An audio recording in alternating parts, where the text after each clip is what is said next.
안녕하세요. 오늘은 애착 대상에 대해서 설명을 좀 해보려고 합니다.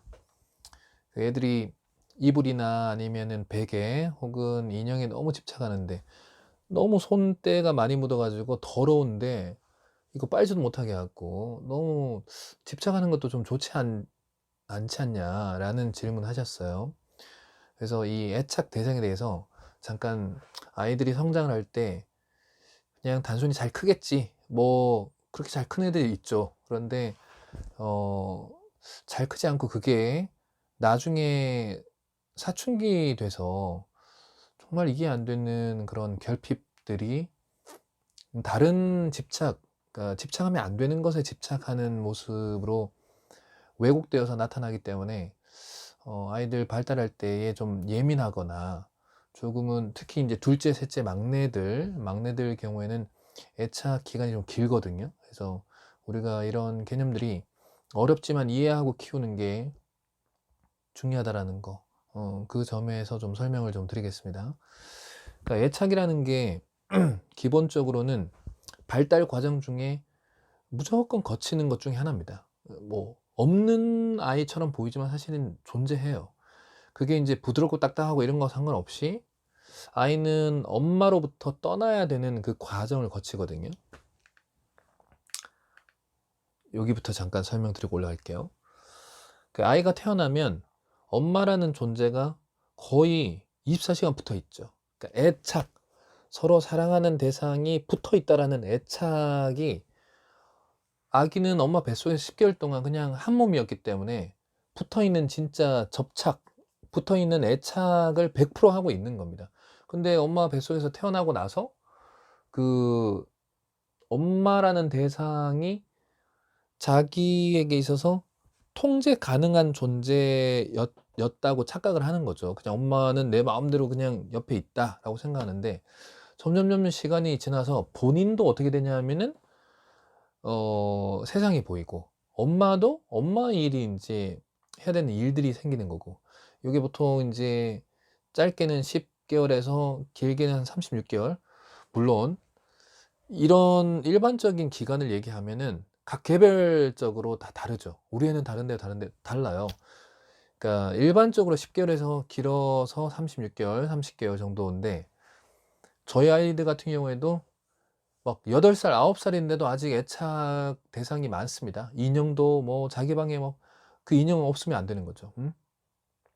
하지만 대부분은 그게 조금씩 줄어들거나 좀 심하지 않게 되는 기간들을 얘기하는 겁니다. 어쨌든 온전하게 엄마를 애착 대상으로 보고 있는 기간과 이제 서로 분리가 되어서 각자의 시간 혹은 이제 탐색 기간이라 그래서 이제 엄마 말고 세상을 하나하나 이제 알아가야 되는, 침대도 만져봐야 되고 이제 뭔가 다 만져봐야 돼요. 이런 시간을 거치게 되는 거죠. 그러다가 이제는 엄마도 엄마, 나도 나라는 개별화가 확실하게 진행되는데 이 기간이 되면은 이제는 애착 대상이 각각으로 넘어갑니다. 그러니까 엄마가 내 애착이고 엄마 입장에서도 애가 내 애착 대상이 아니고 이제는 확실하게 개별 애착 대상들이 이제 형성되는 거죠. 예를 들면은 어떤 어른들은 이거 가방 없으면 안 되는 분들이 있어요. 그러니까 굳이 그 가방을 들고 다닐 필요가 없는데 특히 남자들 입장에서 여성들 보면은 어디 나갈 때 꼭 저걸 들고 가야 돼요. 화장실 갈 때 들고 가야 돼요. 둬도 되는데. 왜냐하면 저게 없으면 불편할 물건들이 담겨져 있고 저 대상 자체가 내가 늘 하루 종일 들고 있기 때문에 그냥 걸치고만 있어도 편안한 겁니다. 이게 바로 애착 대상이고 남성 같은 경우에도 있어요.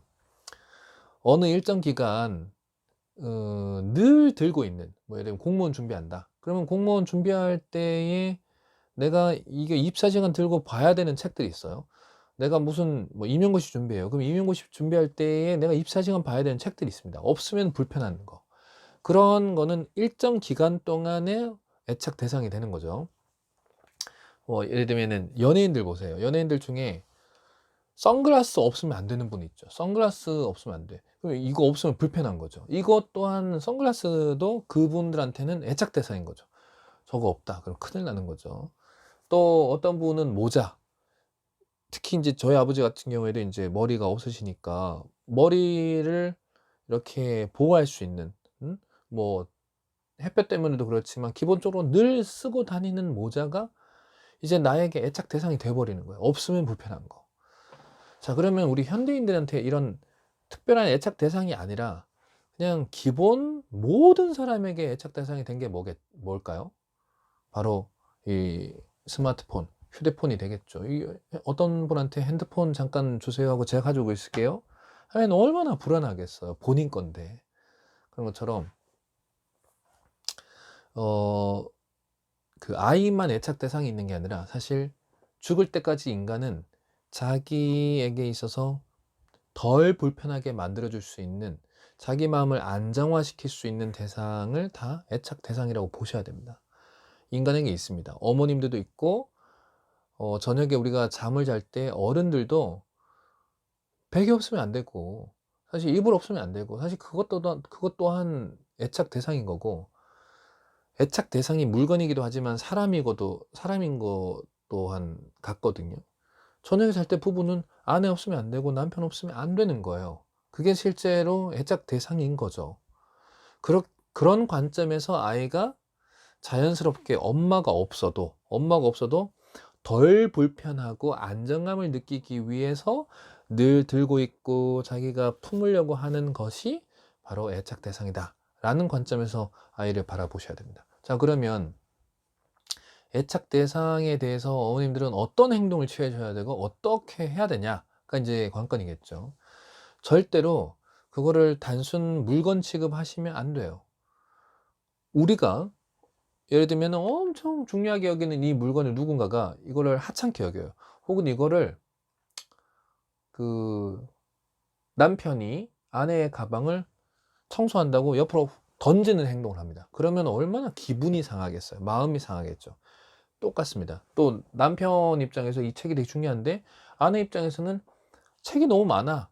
"아 책 좀 치우라고." 라고 귀찮다는 듯이 그 대상에 대한 부분을 가치를 떨어뜨려서 말하면은 남자는 갑자기 자존심 상하는 거예요. 내가 되게 중요하게 여기는데 뭐 "치우라고?" 뭐 이런 식으로 인제 또 싸우게 되는 거죠. 그런 것처럼 아이들에게도 아이들에게도 이 애착 대상이라는 거는 그 엄마 아빠가 내가 중요하게 여기는 이 애착 대상, 이 애착 인형, 애착 담요, 애착 물건에 대해서 오히려 존중해 주고 시간을 충분하게 아이가 가질 수 있도록 배려해 주는 모습을 쓰셔야 되겠죠. 말도 의인화를 많이 쓰는 거죠. 예를 들면은 원숭이 인형이 있다. 그러면은 "원순아, 원순이 자야지. 원순이도 같이 자야지." 의인화하는 게 상당히 좋은 방법이고, 둘째는 이 애착 대상이 변해 가거든요. 인형에서 동물로 갑니다. 그러니까 자연스러운 거죠. 어 인형이 내 마음대로 할 수 있죠. 근데 이게 재미가 없어져 버려요. 내 마음대로 들고 다닐 수도 있고 내가 놓을 수도 있고 한데 이게 능동적이지가 않아. 늘 애착 대상은 수동적인 느낌을 받아요. 그러면 어떻게 되냐면은 좀 나에게 적극적으로 와주는 애착 대상을 필요로 하는데 아이들 같은 경우에 대부분 다 동물로 갑니다. 그래서 애들이 계속 동물 키우자고 엄마 아빠를 졸라요. 그게 자연스러운 또 현상이기도 하고. 자, 여기서 부모님들이 해 주셔야 되는 거는 애착 대상이 좀 저거를 좀 안 가졌으면 좋겠어요. 이런 마음이 있으신 분들은 어떻게 하시냐 하면은 애착 대상을 가질 수 있는 시간을 최대한 덜 하도록 같이 놀아 주셔야 돼요. 같이 놀아 주셔야 돼요. 예를 들면은 애들 핸드폰이 항상 붙어 있어. 그렇죠? 애착 대상이에요. 그러면 핸드폰 안 하게 하는 방법의 가장 좋은 방법이 뭘까요? 핸드폰 만질 시간에 같이 뭔가 그 시간을 보내주는 거죠. 그래서 애들한테 핸드폰 내려놓고 같이 얘기하자. 핸드폰 내려놓고 같이 밥 먹자. 핸드폰 내려놓고 엄마랑 이거 하자. 아빠랑 이거 하자. 라고 같이 하는 게 중요하죠. 그런데 그냥 마음만 저걸 안 가지고 있었으면 좋겠어요. 그러면은 결국에는 이제 잔소리가 되는 거고, 결국에는 이제 강한 말이 되는 거고. 그러니까 부모는 나와 같이 있어 주지 않으면서 말로만 자꾸 이걸 가지고 있지 마라. 애착 대상을 버려라. 애착 대상을 이렇게 집착하면 안 된다라고 말을 하는 게 아이들 입장에서는 힘든 거예요. 그러면 나한테 와주던가 라고 인식하기 때문에. 그래서 애착 대상에 대한 부분은 아이들이 자연스럽게 덜 불편하려고 가지는 대상이기도 하지만 아이들은 지루함을 제일 싫어합니다. 아이들은 지루한 것 자체를 못 견뎌해요. 그래서 항상 세상의 모든 것이 놀이여야 돼요.